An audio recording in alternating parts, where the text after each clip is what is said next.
ties into some of the work and programs that the Fire Safe Council does itself with grant funds. A primary thing that we do is hazardous fuel reduction. So in this slide, there's before and after photos. These are actually from American Valley, but it shows the type of work that we're accomplishing, and in the middle is a masticator doing the work. I'll see if I can play this little video quickly.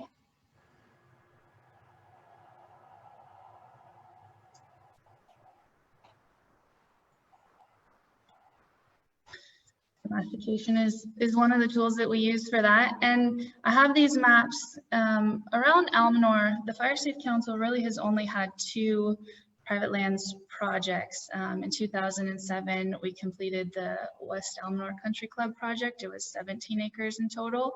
And in 2017, we completed the East Shore project, and it was only about 10 acres. So in Plumas County as a whole, the Fire Safe Council has implemented or is currently working on 15,000 acres of fuels reduction. So there's really a lot more opportunity here for us to assist landowners who are interested. And this is a project that we are currently working on. It's a proposal that we've honestly struggled to secure grant funds for, but it is a strategic fuel break on the peninsula and along A13, and there's the potential to pull in residential landowners and other private landowners who'd like to have treatment done in that area. The Fire Safe Council also runs the Senior Disabled Defensible Space Assistance Program. That's a program that helps folks who are over 65 or physically disabled meet the California law that requires defensible space around a home. So we've got a before and after photo here of what that program accomplishes. That's a no-cost program. We also have the community chipping program, also no cost, in which landowners put out material to be chipped, and then we contract an operator to do that according to schedule that we have. We co-facilitate the Plumas Underburn Co-op with the Feather River Resource Conservation District. And that group is really a skills sharing group for people who are interested in underburning on private lands, neighbors helping neighbors essentially, and putting on workshops for information to assist people doing that legally and safely. And we facilitate the Feather River Stewardship Coalition, which is collaborative between Plumas National Forest, the Fire Safe Council, and other interested stakeholders. The Fire Safe Council also maintains our Plumas County Community Wildfire Protection Plan, and this was updated last year, and it has an appendix that's annually updated with a list of projects. And this is on our website if anyone is interested in looking at the projects. These are fuel reduction projects and forest health projects prioritized in our protection plan. Also, let's see, Lake Almanor Country Club has its own community wildfire protection plan, and other communities in Plumas County do as well. This is the overarching one for the county. And we produce a publication called Living with Fire. It comes out in May every few years, and it's coming out this year, but not in May. We're a little behind. Pretty soon it will go to the printer, but it is meant to be a resource for people living in Plumas County. The basic information a person might need to be prepared for fire. We have monthly meetings on the second Thursday of each month. Right now, those are virtual meetings. And information about all of these programs, our meetings, outreach, and information about fire preparedness are all on our website, which is plumasfiresafe.org. Thank you very much, Hannah. So I think that this is a really great organization, obviously, but also it really illustrates how managing these complicated landscapes and communities built in these landscapes requires many different scales of focus, different levels of focus. And You know, so Hannah says, oh, we've only done 15 acres in the Almanor Basin. I can tell you from experience, the landowners that adjoin those 15 acres are very appreciative of the efforts they've done. So it's all about scale, right? And from the small scale to the large scale, these efforts are what are happening in the region. So we're going to transition to Kyle Rogers now from Sierra Institute to kind of talk a little bit more about that scale issue and some of the projects that he's been helping to facilitate with his work.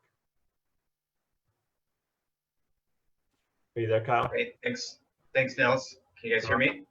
Yeah.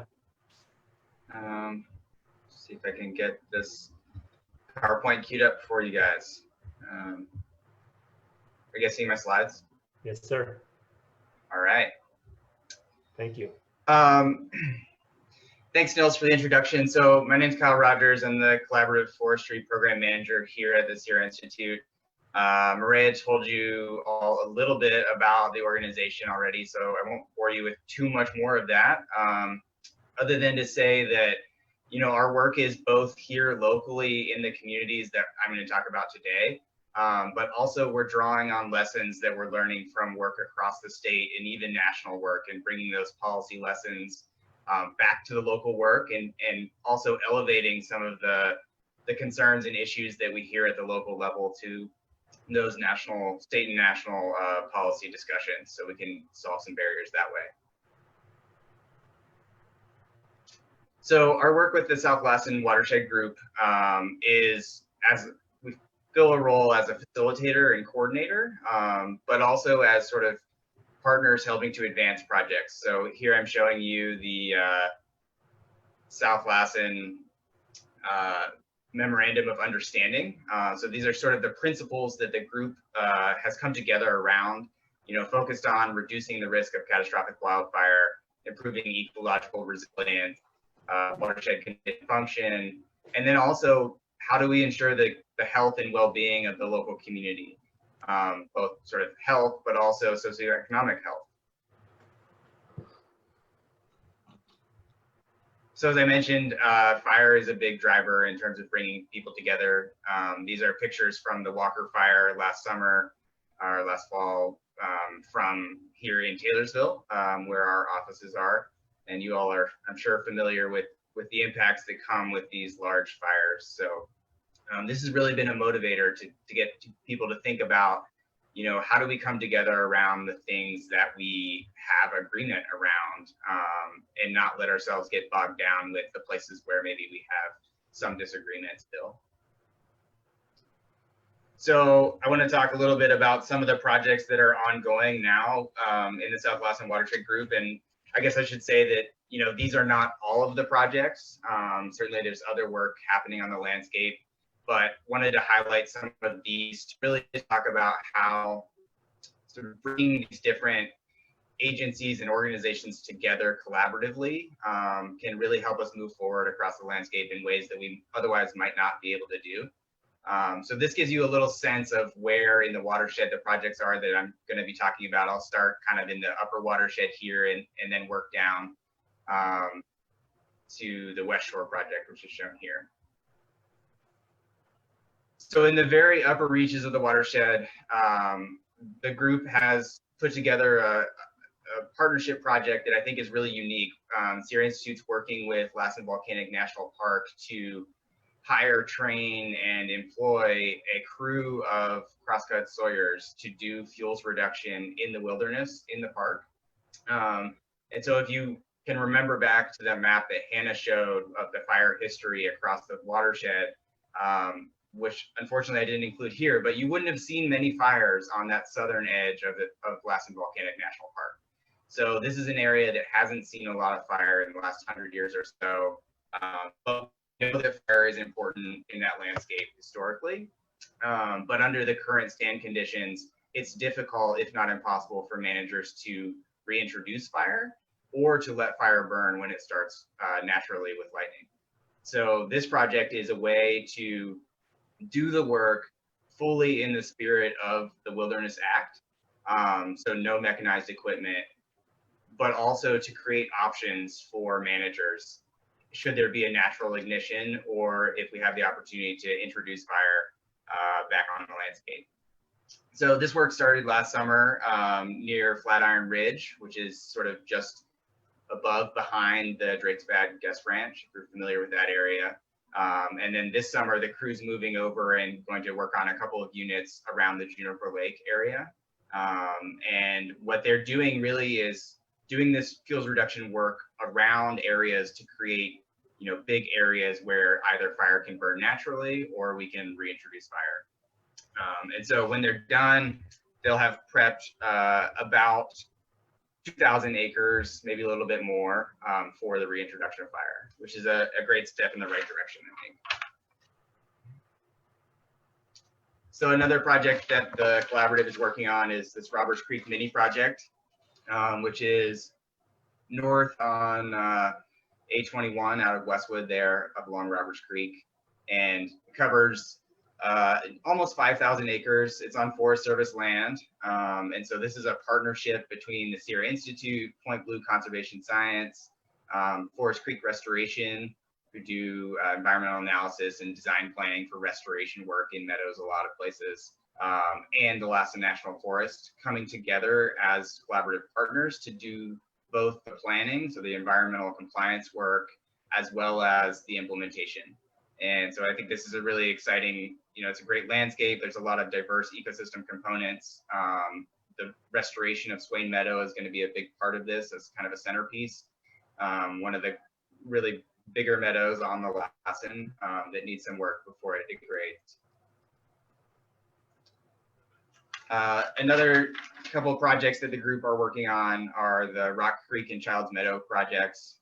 These are on Collins Pine Company land. So wanted to include these kind of to highlight that, the South Lassen Watersheds group is looking at all of the land ownerships within the basin, not just the public lands. And so this work is, again, kind of centered around some meadow ecosystems that need some help, need to be sort of reset on their trajectory. So doing some hydrologic meadow restoration in the streams so that they're functioning more naturally, but also doing some conifer removal where conifers have encroached on the meadow over time, where maybe they would have been removed by fire in the past, as well as fuel load reduction work in the surrounding upland forests. Both of these projects bring together a wide array of partners. Again, Point Blue Conservation Science is really involved. Collins Pine Company, obviously. Cal Poly is involved. This picture on the right is some instrumentation that they set up in the meadow to do some research on how this type of restoration affects the water in the system. How much water is available post-restoration once we take those conifers out of the meadow. And then Plumas Corps is going to be involved with some of the meadow restoration in Rock Creek, and then a wide range of partners are involved in Childs Meadow as well, including the Nature Conservancy and others. I should mention that these past two projects are supported with state dollars from the cap and trade auction system. So using climate policy to fund restoration work, including on land, which I think is a pretty unique thing that we're seeing in the past few years. Another project that the group is working on is the West Shore project, which covers about 5,000 acres of federal land plus an assortment of private land areas along the western shore of Lake Almanor. Again, this is a collaborative effort, so the Sierra Institute has hired staff to help work with the Forest Service, provide additional capacity to the agency as they're going through the planning process for this work, and also to do some of that community engagement as we go along. This sort of the larger West Shore project includes not just those 5,000 acres of Forest Service land that I mentioned, but also private lands that are intermixed in there. So there's the parcel that was recently returned to the Maidu Summit Consortium, kind of halfway through the project. And so there's support for work to be done there, and we're working closely with the Maidu Summit Consortium on that. Also connecting in with Sierra Pacific Industries and Collins Pine Company to both tie in with the existing work that they have done and support additional work that makes sense in terms of treatment connectivity across the landscape. And then working with private landowners, primarily in the Big Meadows community, which will be surrounded by this treatment on federal lands.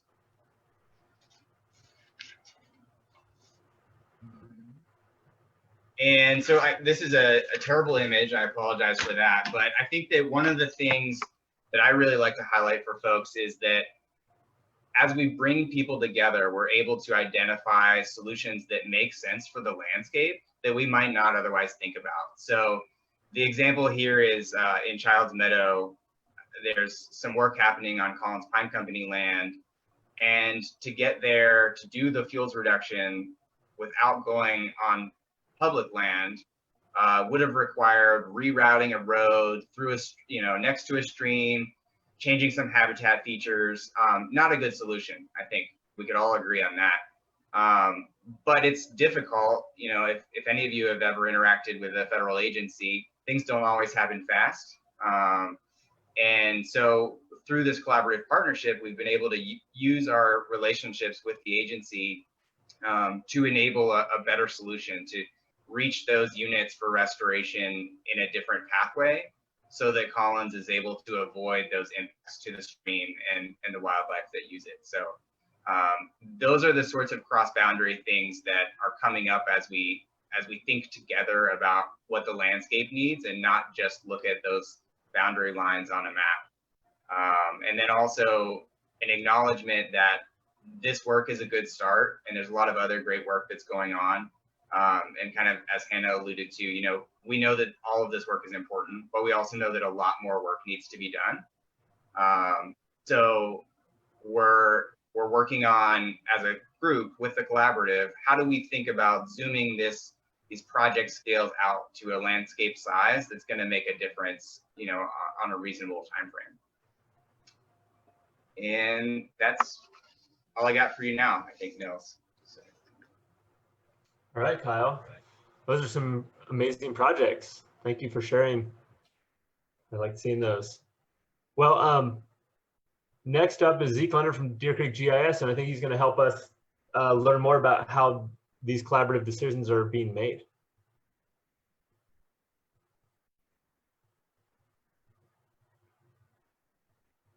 And you're muted, Zeke.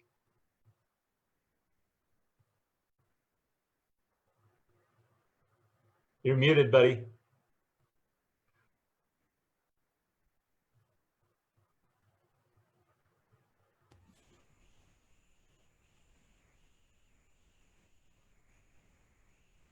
Zeke, you're muted. I know, I got it. I couldn't find the button. You're doing good. I'm a mapping ninja, but Zoom, I can't do it. Sorry. Too much to learn. Okay, well, I just wanted to start off by saying that we've got funding through the Sierra Institute and the Bureau of Reclamation to look at the entire South Lassen area that Kyle was talking about. And I grew up in Westwood, and I've been doing mapping work around forest fire for about 25 years. And when I first started doing it, it was really hard to get information. The Forest Service had some mapping information, and private timberlands were just starting to. But in the last 25 years, there's just so much more mapping that's been done by all the different agencies. And so I started a company called Deer Creek GIS, and GIS stands for Geographic Information Systems. And so a lot of these maps that you've been seeing are created using GIS. And it's become kind of the real currency or a common language that resource managers use to share information. So a couple years ago, we started talking with Sierra Institute about developing a landscape scale fire hazard assessment for the South Lassen project area. And basically that area is shown here in purple. And I'll just turn off some layers here somehow. There's such thing as information overload for sure. But this purple boundary, as you can see, it starts off down in the foothills. This is the Issue Wilderness down here. Red Bluff is down in the bottom here. Chico's kind of off the bottom of the screen. So basically the project started off as the Almanor Basin, and then it grew to include the entire Almanor district of the Lassen National Forest. And so that's quite a bit of what we call the front country. And what we're doing is we're using all the best information we can assemble along with our experience working on fires in this area and working with other fire managers like the Forest Service and the private landowners to try to pull together all this information and make some sense of it. Because we've got, over, if you look on the side of my screen here, these are all different map layers that have something to do with the area. And so that might be, industrial timber landowners.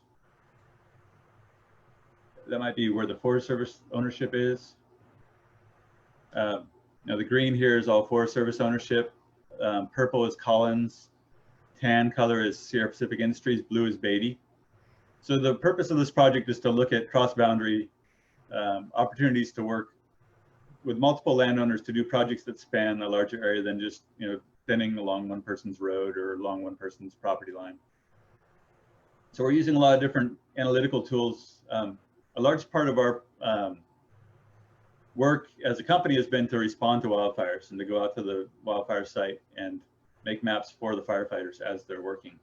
And so a lot of the tools we use to kind of rapidly assess the landscape ahead of a forest fire are tools we can use for planning. So we can use vegetation mapping. This is meadows, wetlands, and annual grasslands.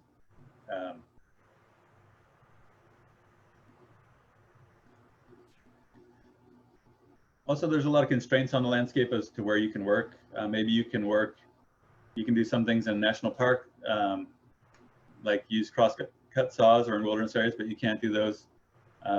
Those things aren't practical other places. You can do mechanical thinning, potentially on land that's not too steep, but the Forest Service rules prevent mechanical thinning on slopes, say over 35%. So what we're doing is we're bringing all this technology together just to look at, like here are slopes that are considered too steep to operate on. So maybe we'd look and say like, okay, well, all these areas that are green are places that where mechanical thinning is an option, but in these canyons, we're not gonna be able to use mechanical thinning. Maybe those are places where we can't log at all. Along Highway 32, there's a lot of roadless areas that have never had roads built or minimal logging. And those areas are places that are pretty much off limits to logging or to road building, at least. So what we're doing is just pulling together all this information, including things like historic timber harvest on the Forest Service lands. But where we're coming from is just this idea that the landscape is not static and that this landscape has been managed for tens of thousands of years by people, and that native burning was an incredibly important part of managing this landscape. And once we criminalized those land management practices, really a lot of the problems we have now are a result of that activity that started 100 years ago. So what we're doing for the South Lassen group is we're taking things like historic timber harvest on Forest Service lands, and Forest Service has been really good at keeping track of everything they've done. And so we can look and say, like, in general, what are forest conditions on areas that were clear cut in the 1950s and then thinned in the 1970s, et cetera. The landscape is too large for us to go out and count every tree or to do surveys of the fire hazard, count sticks across the whole landscape, but we can generalize about the condition of the landscape based on the management history.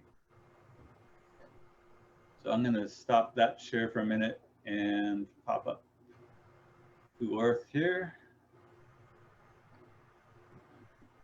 So when we apply what we're doing, we're midway through the South Lassen assessment, and I want to share some of the ideas that have come out of our analysis and some of the things that we think are important for the watershed.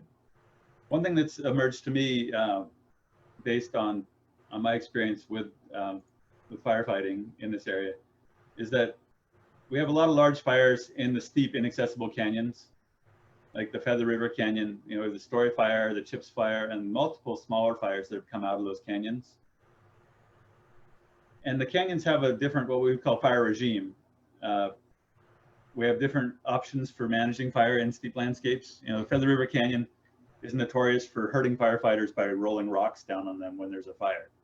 So that shapes our tactics. We can't fight fire in the same way in the canyons as we can up, say, around north of Westwood, where it's flat, where we can just run around with bulldozers and roads. And so one of the reasons that you see that there aren't many big fires on the flats once you get into the northeast part of the watershed is just that we've got really good access.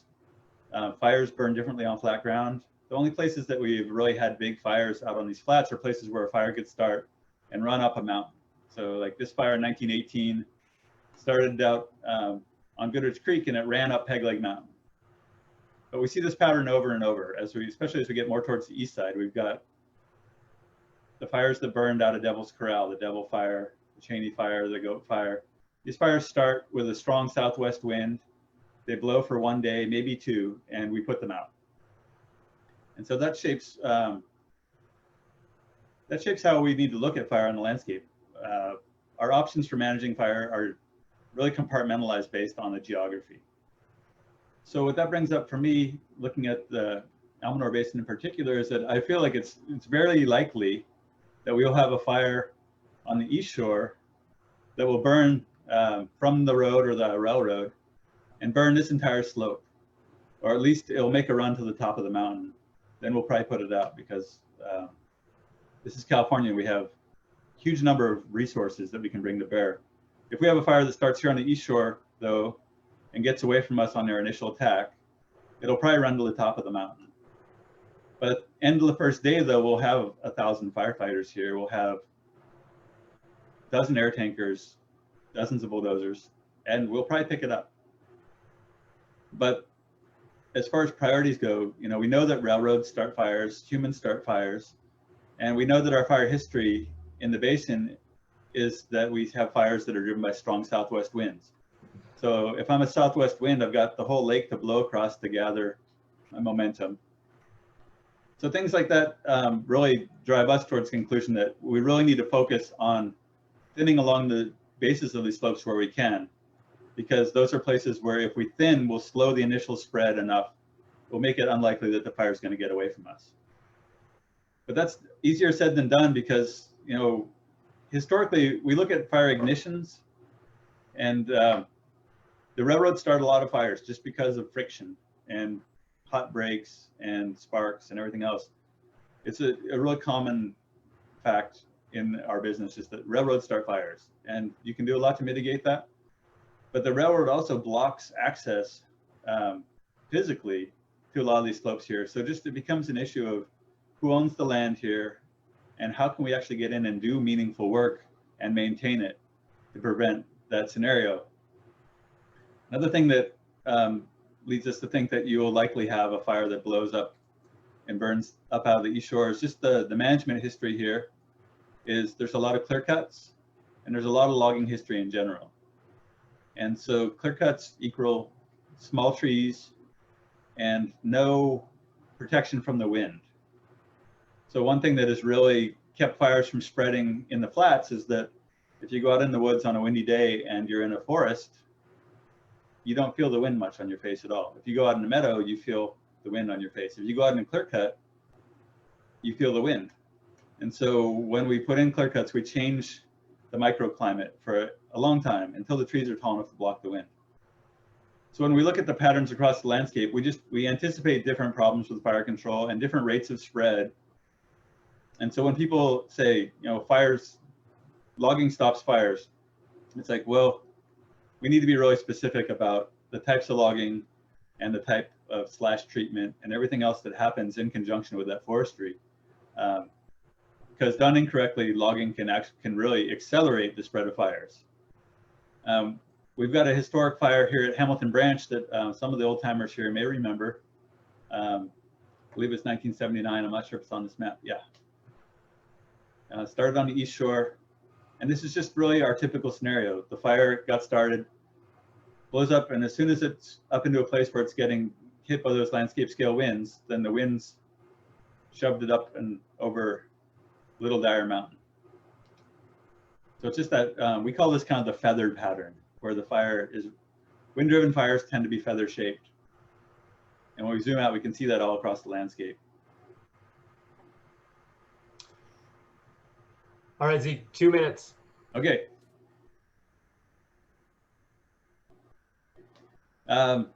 As I said, the situation is really changeable across the landscape as far as fire hazard. That map that Hannah showed, the fire hazard severity map, that's really a political document. CAL FIRE likes to get,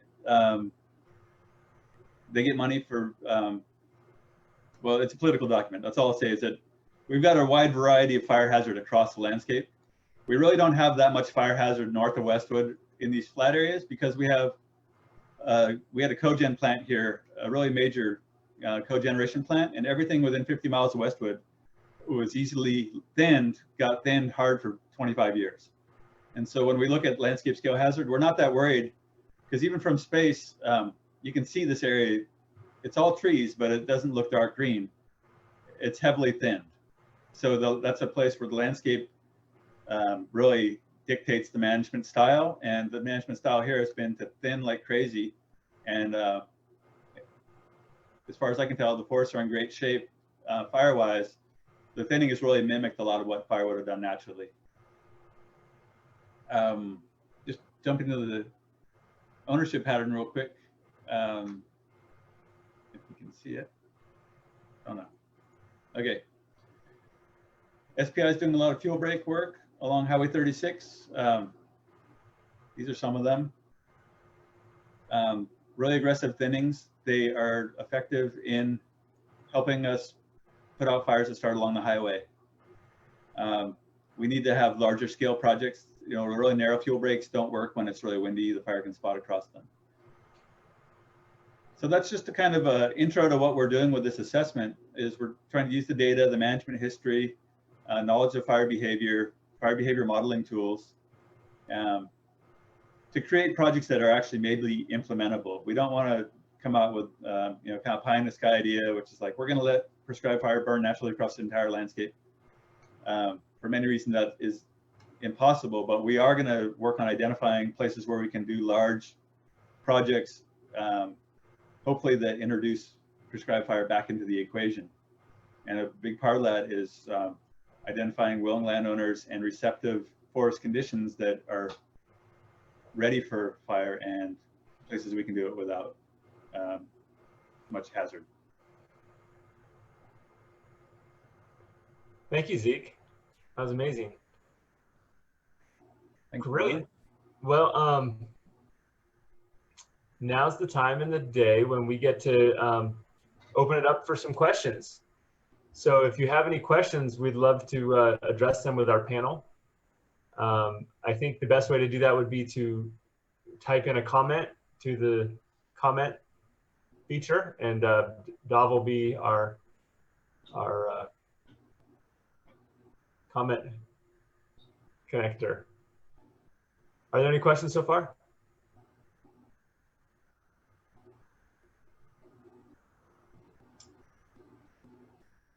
Dav, are you there? You look frozen.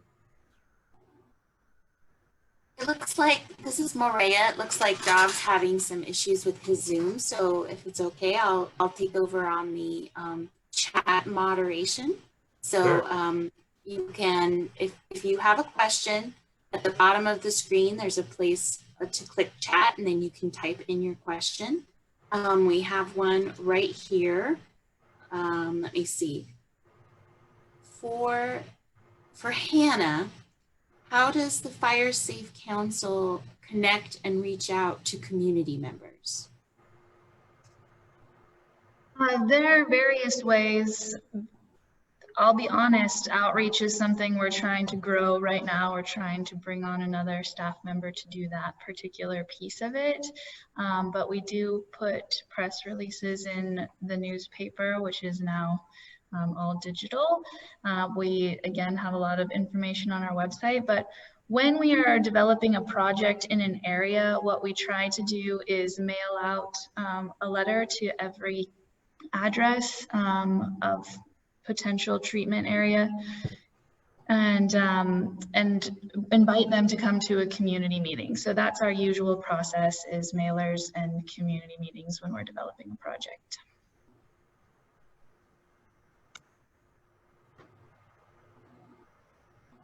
great, Hannah. Thank you so much. Got another one here. Kyle, how does the collaborative consider both public and private lands for projects? And how do you come to an agreement for what is a priority? Well, hopefully soon we'll be using some of Zeke's analysis to inform future priorities. So the collaborative consists of a diverse number of organizations, everybody from private timber companies to environmental NGOs, and it really is a discussion-based process, and try to reach consensus on what the priorities are. And in considering both the public lands and private lands, looking at those areas of the landscape that are priority sort of regardless of ownership, and thinking about how we can avoid getting into scenarios where, say the Forest Service has treated their side of the line, but the private timber company, wasn't interested or didn't want to go all the way to the boundary because they were concerned about crossover. So facilitating those conversations early, I think is really critical. That's great, thank you. John Taggart would like to know, and this is open to every panelist, how is the PG&E bankruptcy affecting land management in the Almanor area?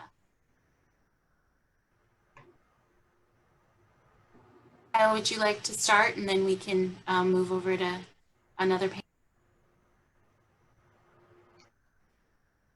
panel? Sure. So, I think that one, and I see Lorena's on here, so, or I don't want to speak too much for her, but, so one outcome of the earlier PG&E bankruptcy was that some of that land got returned. Some of the PG&E land in the watershed is being returned to the MIDU. So there's a pretty big chunk of land along the west shore there that was PG&E ownership, and looks like Zeke maybe is pulling it up now. That is in the process of being transferred to the MIDU Summit Consortium, and then that land is going to be sort of part of that larger West Shore project that I was describing that includes both public and other ownerships. Great. Zeke or Nils, Hannah, any of you have anything to add? I don't have anything to add on PG. Yeah, I would just add, I would echo what Kyle's saying, including the Tasman-Koyam property is 2,300 acres or so down in a little south and west of the blue MIDU Forest property. So that big valley is now owned by MIDU Summit too. So I think that it's going to open up opportunities for more proactive management of the forests.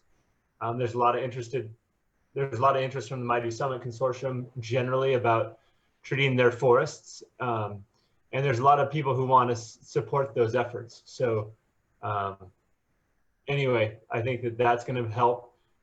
In relation to the lands that are going to be retained by PG&E, which are a majority, Feather River Land Trust has conservation easements on those, and we do annual monitoring. So if we see conditions on the forest lands owned by Pacific Gas and Electric that are a concern to us, it's our responsibility to talk with staff at Pacific Gas and Electric and identify areas that really need to be treated.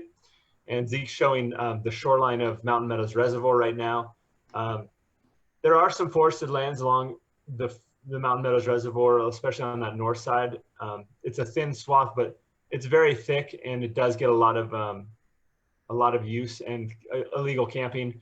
So to us, you can actually see it on this image. It's actually pretty striking. The area just past the belt of trees is owned by W.M. Beatty and Associates, or it's managed by W.M. Beatty and Associates. And the PG&E property line is really just that little edge. It's an elevational boundary, but it's a very dense thicket along that shoreline. So generally speaking, catastrophic wildfire is a threat to a beneficial public value, which would be habitat for fish and wildlife, recreation. So Feather River Land Trust's responsibility is to identify areas that we are concerned about and to bring that to the attention of PG&E. So generally speaking, John, I think the take home is that with more scrutiny and with these conservation easements, we don't have the authority to tell PG&E what to do, really, but we have now boots on the ground, looking at these landscapes every year, and informing PG&E about what we feel are priorities. So I feel optimistic in the long run that we will help continue to put pressure on cleaning up some of these landscapes. And just so you all know, the images in blue here, the one on the left side is going to be owned primarily by Mighty Summit Consortium. And then on the right-hand side, along that shoreline of Last Chance Marsh, a lot of that's going to be owned by Mighty Summit as well. Hopefully that answers some questions. Yeah, terrific. For Hannah, you discussed a bit of the fire history and said fires are bigger now. Laura Foster was hoping you could elaborate a bit more on why. And if you could keep it to 2 minutes or less, we are getting close to the end of our hour. That'd be very helpful. Sure, yeah, there is some complexity to that, so anyone can jump in with more information, but fires are essentially driven by 3 things: the fuels, the topography, and the weather, which was mentioned earlier. And so really, primarily what the Fire Safe Council is addressing is the issue of the fuels, because, as was mentioned, the past management that kept the forest in a healthy condition, the underburning primarily that was done for thousands of years, was removed. And then there's also been the past management of the timber industry and the Forest Service. And we're just now getting to a place where that's all coming together and we're seeing it really impact fire behavior, but from a fuels standpoint. Does that answer that question? Yeah, I would probably add that it's just, in addition to that, Hannah, so removing the prescribed fire, right? High density fuels, and then we're having historically hot and dry times, right? So that just increases the potential for ignition, right? And yeah, it's just kind of like a mix of many things, but yeah. One thing I wanted to throw in, just discussing fire size, and is that larger fires aren't necessarily worse fires. One thing we're looking at a lot is fire severity. And so, when we look at something like the Chips Fire or the Moonlight Fire, it's easy to, especially the narrative in the media, people say there was a fire and it devastated 75,000 acres. And typically we see about 30% of the area burns with a high severity, and the other 70 burns with low to moderate severity. And that low to moderate severity is what we would have gotten naturally with prescribed fire or with letting fires burn naturally. So for example, the Chips Fire, this map shows the fire severity. The red are the areas that burned hot. The green is areas that pretty much got a beneficial burn, and yellow is kind of intermediate. So some of our fires, like the Moonlight Fire, are a higher proportion of high severity than we would like to see. And that's largely a relic of the logging history and the fact that we had these really dense, overcrowded stands, one made by clear cutting and heavy logging in the 40s and 50s, followed by fire suppression of the fires that would have weeded those small trees out. But there's other things like the Cub Fire. If we go down Highway 32, that burned in 2008 in a roadless area. And because we had so many other fires burning at that time, really the strategy was just to back off the major roads and ridges and contain it to an area. And we didn't really have any other options for managing this landscape anyway. We weren't going to be able to log it because it was roadless. And we weren't going to be able to thin it because it was too steep. So a lot of us in the fire behavior world thought, well, this is probably one of the best possible outcomes we could have had in this area as far as managing the land, was letting it burn. It burned under really smoky conditions for a couple of weeks, and it just kind of backed down from the top of the mountain. So I think it's important when we talk about fire size, just to also talk about, to realize that bigger fires aren't always bad. It might mean that you're treating more area at a beneficial severity. That's a really great point. Nils, did you have something you wanted to add? No, that's wonderful. Okay, well, we are nearing the end, so we're gonna move on to our wrap up. However, I'm keeping track of all the questions, and I plan to interview our panelists at a later time and share their answers to your questions. If you didn't have a chance to write a question in chat, you can email it to me. My email address is mstout@sierrainstitute.us. Thank you so much for coming. We really appreciate it. If there's one thing we want you to take away from this, it's to be proud of our communities, the way people are pulling together and getting over past conflicts.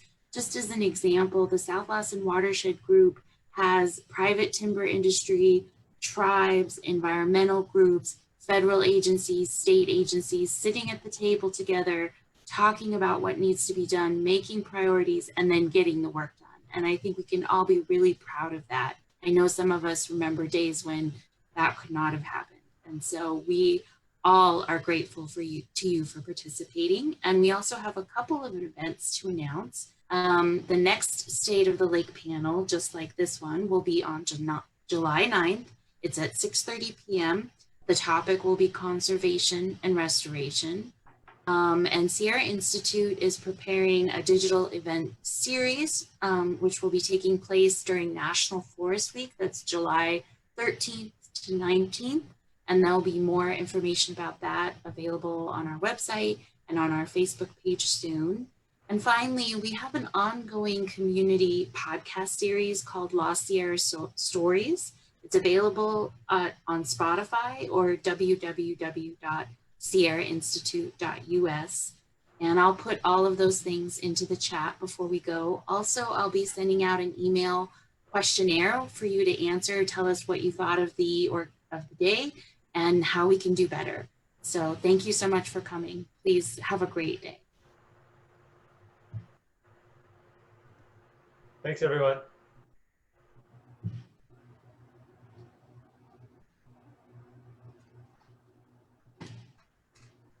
Peace.